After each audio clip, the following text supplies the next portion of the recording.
நிகழ்ச்சிக்கு வரவேற்கிறோம். சிறு தொழில் பகுதியில் வாரந்தோறும் குறிப்பிட்ட ஒரு தொழில் பற்றி விரிவாக பார்த்து வருகிறோம். அந்த வகையில் கடந்த 6 நாட்களில் முயல் வளர்ப்பு தொழிலின் பல்வேறு அம்சங்கள் பற்றி விளக்கமாக பார்த்தோம். அதன் தொகுப்பை இன்று பார்க்கலாம். இதில் முதலாவதாக முயல் வளர்ப்பு தொழில் பற்றிய ஒரு அறிமுகத்தை பார்க்கலாம்.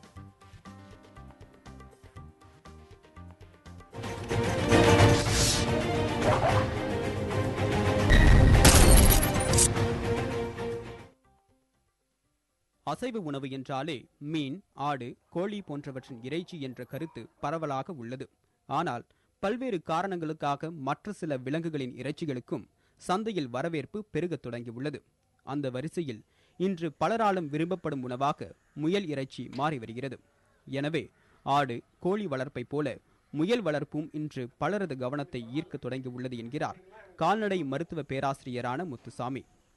கால்நடை வளர்ப்பில் அதிக உற்பத்தி தரக்கூடிய இனங்களில் முயலும் ஒன்று. இது குறைவான இடத்தில் குறைவான செலவில் நிறைந்த லாபம் தரக்கூடிய தொழில். அதாவது விவசாய சமையல் கூட கழிவுப் பொருட்களை தரமான இறைச்சியை விலங்கின புரதமாக மாற்றி தரக்கூடிய தொழில் இது. மாறுபட்ட சூழ்நிலையிலும் தாங்கி வளரக்கூடியது. ஆடு, கோழி போன்ற பிராணிகளோடு ஒப்பிடும்போது முயல் சற்றே வித்தியாசமானது. மற்ற இறைச்சியை விட முயல் கறியில் விகிதாச்சார அளவில் சதைப்பற்று அதிகம். மேலும் இதன் இறைச்சி கூடுதல் சுவை கொண்டதாக இருப்பதுடன் சில ஆரோக்கிய கூறுகள் அதிகம் கொண்டது என கூறப்படுகிறது. இதனுடைய இறைச்சி குறிப்பாக சொல்ல வேண்டும் என்றால் புரதச்சத்து மற்ற இறைச்சிகளை விட அதிகமாக உள்ளது. கொழுப்பு சத்து குறைவாக உள்ளது. அனைத்து தரப்பு மக்களும் இந்த தொழிலை மேற்கொள்ளலாம். இதில் சோடியம் அளவு குறைவாக இருப்பதால் இருதய நோய் உள்ளவர்கள் கூட இந்த இறைச்சியை உண்கலாம். மற்ற விலங்குகளைப் போலவே முயலையும் பண்ணை அமைத்து வளர்க்கலாம். அது தவிர சிறிய அளவில் வீட்டின் புறக்கடையிலும் மொட்டை மாடியிலும் கூட வளர்க்கலாம். காய்கறி கழிவுகளே இதற்கு முக்கிய உணவு. இது தவிர அடர் தீவனங்களும் தர வேண்டியிருக்கும். இதற்கு ஒரு முயலுக்கு ஒரு நாளைக்கு சுமார் 5 ரூபாய் மட்டுமே செலவாகும் என இத்தொழிலில் அனுபவம் பெற்றவர்கள் கூறுகின்றனர்.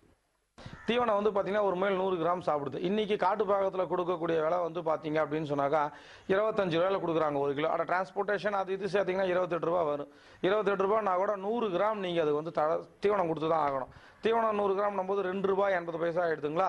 அப்புறம் பார்த்தீங்கன்னா தழை நம்ம அங்கே போய் வேலை செஞ்சு தான் கொண்டு வரோம். அப்போ அதுக்கு டிரான்ஸ்போர்ட்டேஷன் அது இது அப்படின்னு பார்த்தீங்கன்னா அதுக்கு ஒரு 1 ரூபா போட்டுக்கலாம். அப்போ 3.80.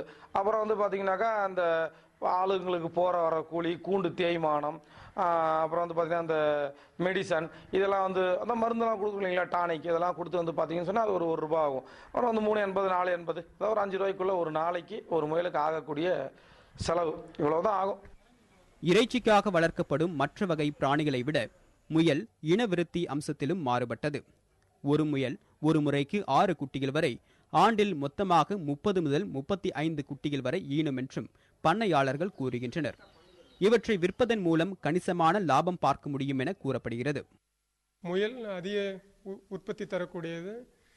ஒரு வருடத்தில் 4 அல்லது 5 முறைகள் குட்டி ஈனும். ஒவ்வொரு முறையும் 4 முதல் 8 குட்டிகள் வரை ஈனும். இவ்வாறு பார்க்கும்போது ஒரு தாய் முயலானது அந்த வருடத்தில் மேக்சிமம் 40 குட்டிகள் வரை ஈனலாம். இவ்வாறு ஒரு பண்ணையாளர் ஒரு ஆண் முயலும் 5 பெட்டை முயல்களும் வைத்துள்ள பண்ணையாளர் வருடத்தில் 20,000 முதல் 25,000 வரை லாபம் சம்பாதிக்க வாய்ப்புள்ளது. முயல் பொதுவாக இறைச்சிக்காக வளர்க்கப்பட்டாலும் இதன் தோல், கழிவுகள் போன்றவற்றை விற்றும் வருமானம் பெற வாய்ப்புள்ளது. உரிய பயிற்சி பெற்று கவனத்துடன் முயல் வளர்க்கும் போது நல்ல லாபம் உறுதி என உத்தரவாதம் தருகிறார்கள் பண்ணையாளர்கள்.